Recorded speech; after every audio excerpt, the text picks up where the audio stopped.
There's only so much harassment a guy can withstand before he blows up the ship and everyone on it. 2 years of constant phallus jokes at my expense, and now they're dead. Who's laughing now? I may be without food, shelter, and clothing, but at least I still have the confidence and pride of a diaperless hairy toddler streaking down a hallway. But now this toddler needs to find a suitable base of operations. And wouldn't you know it, I think I found the perfect spot. And it's right next to a cave. It looks like a swan diving monkey. Riddled with bugs no less. I'm gonna steal their sweet, sweet jelly. But first things first. Deforestation! These useless trees will be a lot more useful as a house. But now my home is dirtier than a French prostitute after Valentine's Day. And that just won't do. Now for the next order of business. A bed. I didn't commit mass murder just to sleep on the floor. Thank you very much. But all of this will only secure my survival for a couple of days. Unless I start growing some food, I'll start looking like a peasant before Marie Antoinette's head was being used as a soccer ball by the kids of France. As night falls, I realize I'm not going to finish in the fields today. So the very least I could do is make my night more comfortable. After finishing the furniture, I head in for the night. I feel rather accomplished. This was a rather successful first day. It was off to the races as soon as dawn broke. I finished the rice fields with the efficiency of the Viet Cong, and then rewarded myself with some fresh berries right off Mother Nature's succulent bush. Now to build some shelving for all my stuff. And I messed it up. Dang, chef, this is why we can't have nice things. Ooh, free table. Yoink. This place is still dirtier than a French whore. I built a chair for my table, and expanded my fields, and now I'm growing corn. Now I must prepare for the great jelly heist. Enjoyed my nap, grabbed some lunch, and started to tear down some walls. Just so I can build them right back up. It's only been a couple of days, but I'm sure I'm going crazy.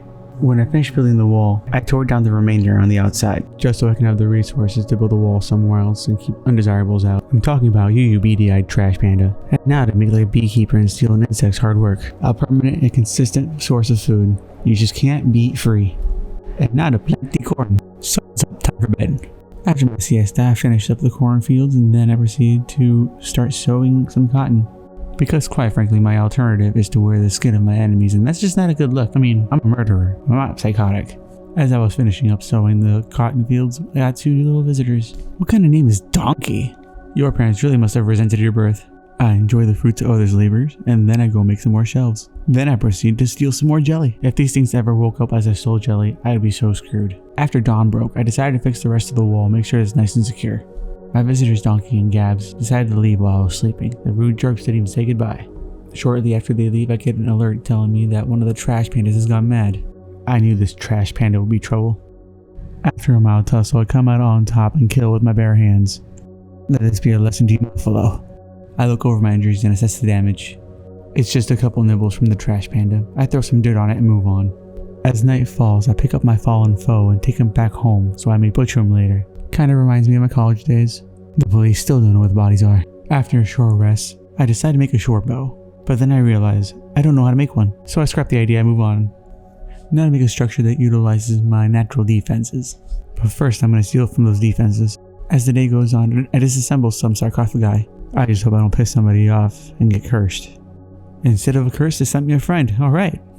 I'll just build her own room as she bleeds out. It'll be fine.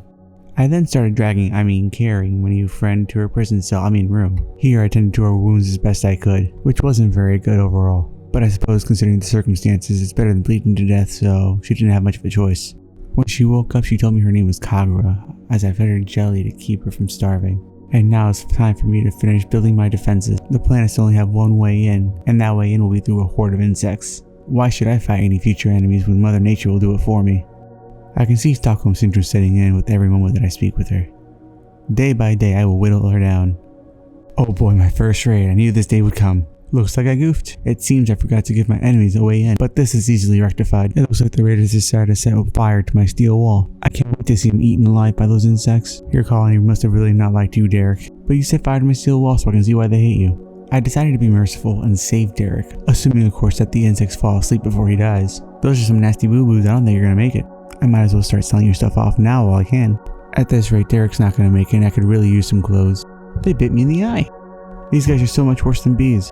So not only are you bleeding out, but you're also a drug addict? There was a second where I thought about saving you, Derek, but now I'm definitely just going to strip you down and let you die. I knew I'd be able to live out my lifelong dream of being a cowboy. And all I had to do was strand myself. Now I get to steal insect jelly and watch them kill my enemies.